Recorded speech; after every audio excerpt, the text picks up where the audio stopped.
Imagine a god whose only purpose was telling the other gods exactly what was wrong with them, not worshipping them, not obeying them, not praising them, criticizing them. His name was Momus, and in a pantheon filled with jealous gods, violent gods, arrogant gods, and gods who punished mortals for the smallest insult, Momus may have had the most dangerous power of all. He could make them look ridiculous. Momus was the divine personification of blame, criticism, mockery, and complaint. And according to the ancient poet Hesiod, he came from one of the darkest families in Greek mythology. His mother was Nyx, night itself, and Nyx gave birth to him without a father. His siblings included terrifying forces such as death, misery, deception, old age, doom, and strife. Momus fit perfectly among them, because he represented something that even immortal gods feared. Being judged, the gods of Olympus were used to mortals praising them, sacrificing to them, building temples for them, begging them for mercy. But Momus was different. When he looked at the gods, he didn't see perfection. He saw mistakes, and worse, he said those mistakes out loud, even when the god standing in front of him was Zeus himself. What if the most annoying person you knew physically could not stop criticizing you? That was Momus. He wasn't simply a god who happened to enjoy sarcasm. He embodied criticism itself. The ancient Greeks often turned forces of human life into divine beings. Sleep became Hypnos, death became Thanatos, victory became Nike, revenge became Nemesis, and blame became Momus. That distinction matters because Momus wasn't supposed to be the strongest god. He didn't need Zeus's thunderbolt. He didn't control Poseidon's oceans. He didn't possess Athena's military wisdom. His weapon was his tongue. And no matter how impressive something appeared, Momus would search for the flaw. A beautiful palace. Something was wrong with it.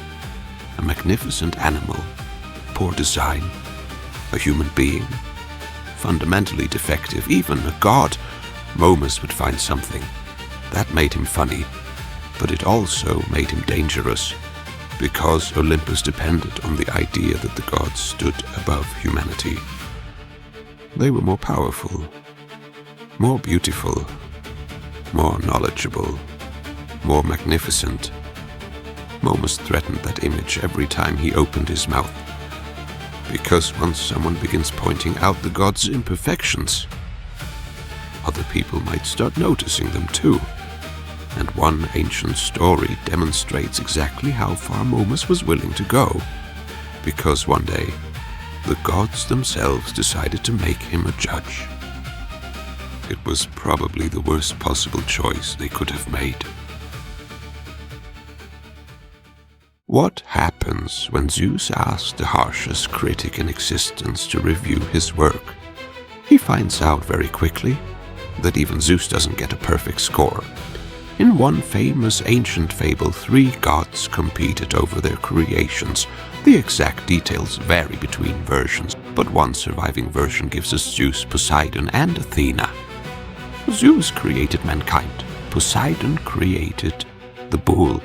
Athena created the house. These were supposed to demonstrate divine intelligence and craftsmanship. And Momus was selected to judge them. First, he examined Poseidon's bull, a powerful animal, massive body, deadly horns, a creature capable of charging an enemy with enormous force. Most people would probably have been impressed. Momus wasn't. He immediately complained that the bull's eyes had been placed incorrectly. Why weren't they positioned closer to its horns, so that it could better see exactly where it was attacking? Then Momus examined Athena's house. Again, he found a problem. Why was the house permanently attached to one place? Momus argued that it should have wheels. That way, if someone discovered that their neighbors were unbearable, They could simply move the entire house somewhere else. Ridiculous, maybe. But then came Zeus's creation, humanity, and Momus's criticism became much darker, because when he examined the human being, he claimed Zeus had forgotten something extremely important, a window into the human heart. And if you're enjoying these lesser-known stories from Greek mythology, take a second to like the video and subscribe. It helps the channel grow, and there are plenty more gods, monsters, and forgotten myths still waiting to be uncovered. Momus didn't merely insult Zeus, he claimed Zeus had designed humanity incorrectly. Think about how dangerous that accusation was. Zeus was king of the gods, the ruler of Olympus, the wielder of the thunderbolt, and Momus looked at his creation and essentially said, "You made a mistake." According to the fable, Momus argued that human beings should have been created with a way to see directly into their hearts, because humans could hide what they were thinking. A person could smile at you while planning to betray you. They could promise loyalty while secretly plotting against you. They could pretend to be virtuous while hiding terrible intentions. Momus believed the truth should be visible, and therefore human beings had been badly designed. On the surface, it's another strange joke, but underneath it is something far more interesting. Momus wasn't criticizing human strength, or intelligence, or appearance. He was criticizing deception. The inability to know what another person truly intends.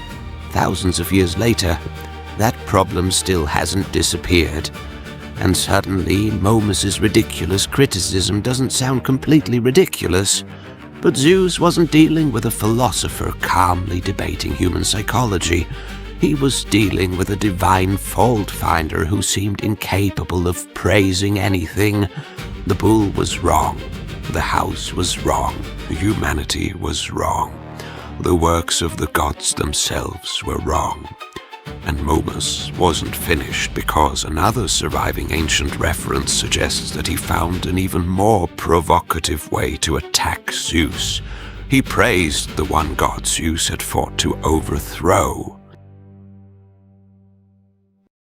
What could possibly irritate Zeus more than criticism? Praising the father he overthrew. According to a fragment associated with the poet Callimachus, Momus had a habit of writing a tiny message. Cronus is wise. That sentence sounds harmless. It wasn't. Cronus was Zeus's father, and before Zeus ruled the universe, Cronus ruled instead. Zeus eventually defeated him and the Titans during the great war known as the Titanomachy. The old order fell. Zeus became king. So imagine someone wandering through the world ruled by Zeus, writing messages praising the ruler Zeus had violently replaced. It is almost divine graffiti, and coming from Momus, the implication would have been impossible to miss. Zeus might call himself the greatest ruler.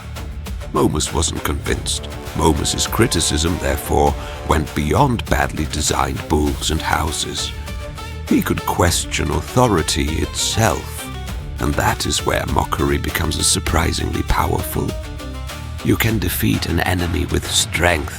You can frighten someone into silence. But ridicule works differently.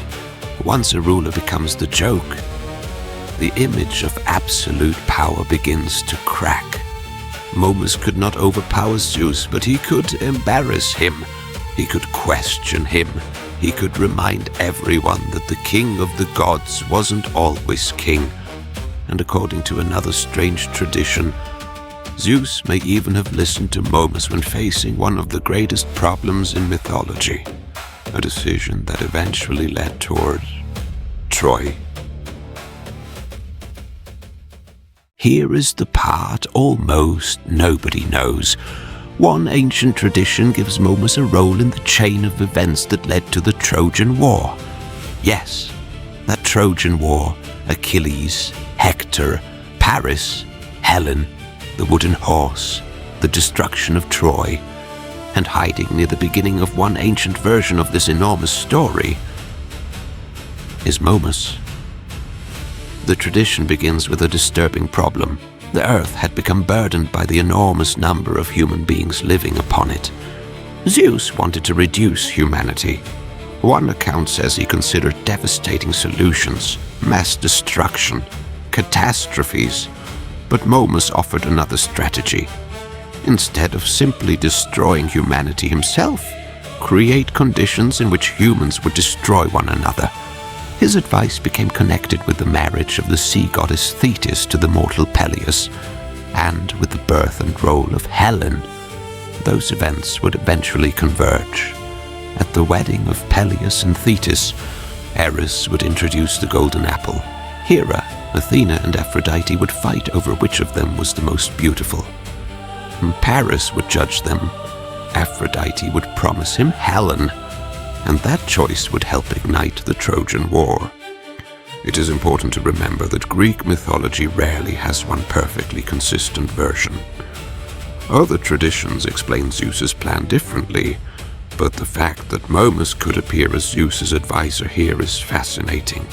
The god, famous for criticizing everything, wasn't necessarily useless. His mind could be dangerous, and his solutions could be devastating. Momus might have been irritating, but apparently, even Zeus sometimes needed the critic. There was supposedly one goddess so perfect that even Momus couldn't find anything wrong with her. Aphrodite, the goddess of beauty and love. Imagine Momus examining her. This was the being who could criticize humanity itself. He had criticized divine craftsmanship. He had mocked the creations of some of the greatest gods. Finding flaws was practically his identity. But with Aphrodite, he struggled. He examined her appearance. Nothing. He searched for some imperfection. Nothing. And for perhaps one of the only times in his existence. Momus had a problem. There was nothing obvious to criticize. So what did the god of criticism do? He criticized her sandal. According to the fable tradition, Momus complained that Aphrodite's footwear squeaked. That's it. The divine embodiment of fault-finding was standing before the goddess of beauty, and the best insult he could produce was that her shoe made a noise. It's funny, but it's also probably the perfect Momus story, because it reveals the darker side of constant criticism. Sometimes criticism exposes real problems. Sometimes the critic notices things everyone else ignores. But when someone becomes determined to find a flaw in absolutely everything, eventually, the flaw matters less than the act of criticizing. Momus could not allow perfection to exist. If the goddess was flawless, then criticize the sandal, and eventually, Olympus appears to have had enough. Centuries later, Greek satire imagined Momus doing something almost suicidal, openly criticizing the entire membership of Olympus in front of Zeus. The writer was Lucian of Samosata, and Lucian loved making the gods look absurd. For him, Momus was perfect. In one comic dialogue, the gods gather in council and Momus begins complaining. Olympus, he argues, has become overcrowded. Mortals have been turned into gods. Foreign deities have entered the divine ranks. The once exclusive home of the Greek gods has become filled with questionable newcomers. And Momus wants answers. He challenges the legitimacy of gods around him. He mocks their origins. He questions how they earned their position. And Zeus, instead of immediately blasting him with lightning, actually listens. At one point, Zeus effectively admits that some of Momus's criticism isn't unreasonable. That may be the most interesting thing about Momus. He is annoying, but he isn't always wrong. In another Lucian dialogue, when Zeus allows Momus to speak freely, Momus immediately begins explaining what has gone wrong. The critic has become the person everyone dislikes hearing, until something actually goes wrong. Then suddenly, everyone wants his opinion. But free speech on Olympus had limits, and eventually the oldest tradition about Momus ends exactly how you might expect. The critic criticized one god too many. How do you defeat a god whose greatest weapon is his mouth? You remove the audience. Momus was eventually said to have been expelled from the company of the gods, banished from Olympus, and Zeus was the one associated with throwing him out. Momus hadn't attempted to seize Zeus's throne. He hadn't stolen divine fire like Prometheus. He hadn't raised an army against Olympus. He didn't release monsters. He didn't challenge Zeus to combat. His crime was far stranger. He would not stop criticizing. The stories don't give us one enormous cinematic confrontation where Zeus hurls a thunderbolt and Momus disappears into darkness. Instead, his exile fits his character perfectly. Momus simply became unbearable. Imagine eternity beside someone who examines everything you create, every decision you make, every mistake you hide, and announces the flaws publicly. For ordinary people, that would be exhausting. For beings as proud as the Greek gods, it would be intolerable. So Olympus solved the Momus problem. They got rid of Momus. But there is something deeply ironic about that, because by banishing the god of criticism, the gods didn't prove that his criticism was wrong. They proved that they couldn't tolerate hearing it. And that raises a fascinating question. Was Momus really a villain, or was he simply the only god on Olympus willing to tell the truth?